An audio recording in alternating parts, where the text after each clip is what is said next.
Nesse exercício a gente vai procurar o maior elemento de uma matriz. É bastante similar ao que a gente já fez de procurar o maior elemento de um vetor.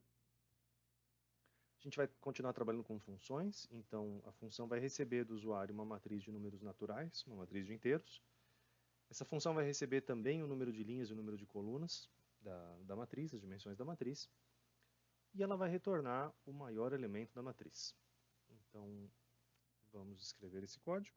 A gente vai começar como sempre.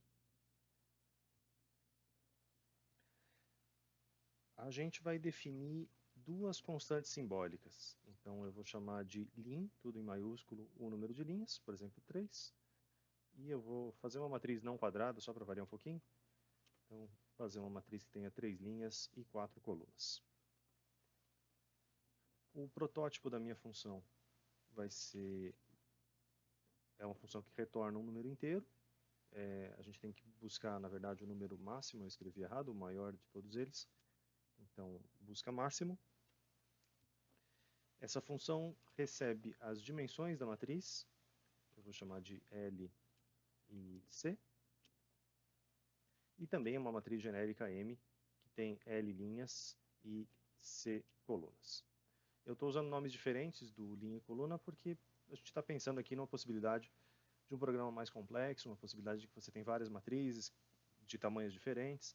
Então, essa função seria genérica, ela permitiria trabalhar com diversas matrizes e não só aquelas que têm obrigatoriamente o mesmo número de linhas e de colunas que está definido aqui. Mas, dependendo da situação, você pode usar os mesmos linha e coluna como... pode ser útil você usar essas constantes simbólicas. A sintaxe seria um pouquinho diferente, o protótipo não seria esse, mas daria para fazer também.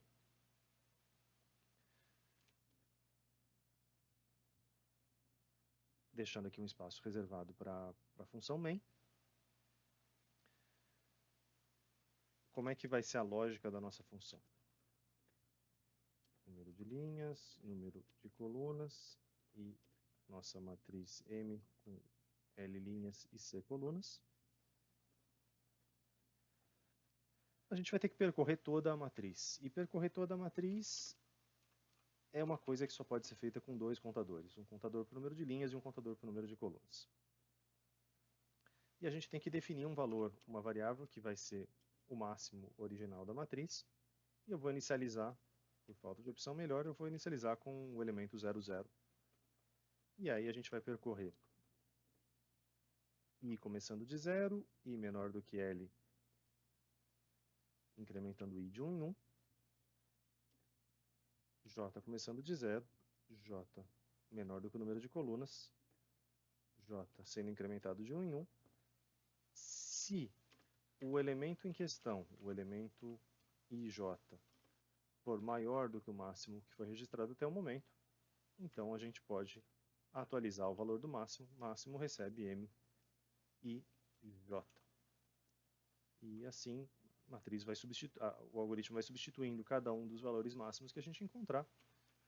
E depois que a gente percorrer todas as linhas e todas as colunas, a nossa função vai retornar o maior valor encontrado. Aqui eu vou criar uma matriz A qualquer, que tem linhas e colunas. E eu vou criar ela com a sintaxe das chaves. Então, essas chaves vão representar a matriz como um todo. E eu vou ter outros 3, abrir e fechar de chave, para cada uma das linhas. Então, eu posso ter uma linha 1, 2, 3, 4, uma linha de números negativos, e uma linha de números grandes.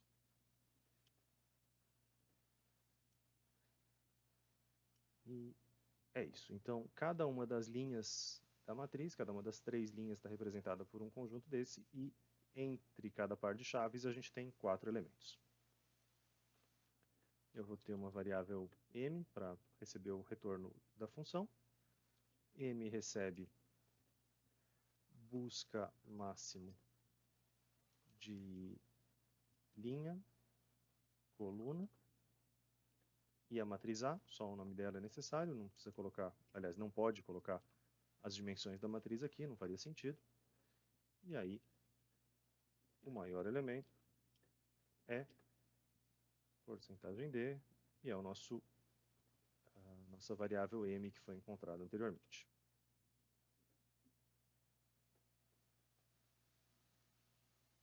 Testando aqui esse algoritmo, o maior elemento é 2000. Então aqui foi um jeito de escrever esse programa usando as constantes simbólicas, mas usando outros nomes para as variáveis. Algumas observações sobre esse programa. Se eu tivesse trocado essa ordem dos argumentos aqui, se eu tivesse falado primeiro o nome da matriz e depois o nome do número de linhas e o número de colunas, isso aqui ia retornar um erro, porque na hora de rodar, de definir quem é L, o nosso programa não ia saber quem é. E o outro tipo de erro que a gente pode cometer nessas horas é a gente se inspirar demais na sintaxe de vetores e a gente não falar as dimensões da matriz. Isso aqui também retorna um erro de compilação. O primeiro espacinho é até opcional, então se a gente tivesse declarado só o número de colunas, o nosso programa ia continuar rodando e ia continuar dando certo. Mas eu recomendo para vocês que, já que vai colocar o segundo, melhor colocar o primeiro também e manter um certo padrão. Se a gente quisesse substituir, ao invés de usar L e C como variáveis aqui, se a gente quisesse usar as nossas constantes simbólicas linha e coluna, uma primeira tentativa poderia ser escrever dessa forma.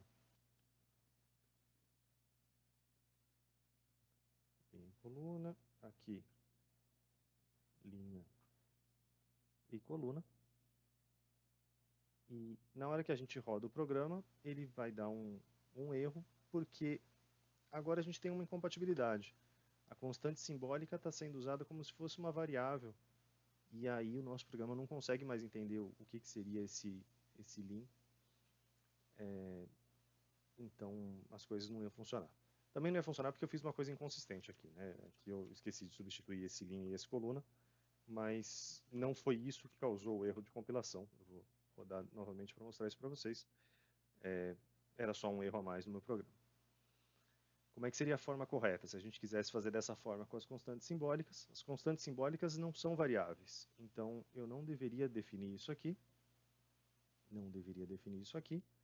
Mas as constantes simbólicas valem no programa inteiro. Bom, já que eu tirei da definição, eu preciso tirar aqui também dos argumentos. E aqui eu vou ter que atualizar meu código.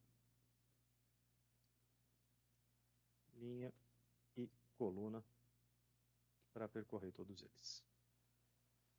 E agora sim, então, nessa segunda versão do código, continua também funcionando. Só que agora ficou mais restrito, né? Então agora eu não consigo, só vai funcionar para matrizes que tenham exatamente esse número de linhas e esse número de colunas, conforme definido pelas constantes simbólicas. Então, o tipo de lógica que a gente vai fazer depende do caso, depende do quão genérico a gente quer que o nosso programa seja no final das contas. É isso.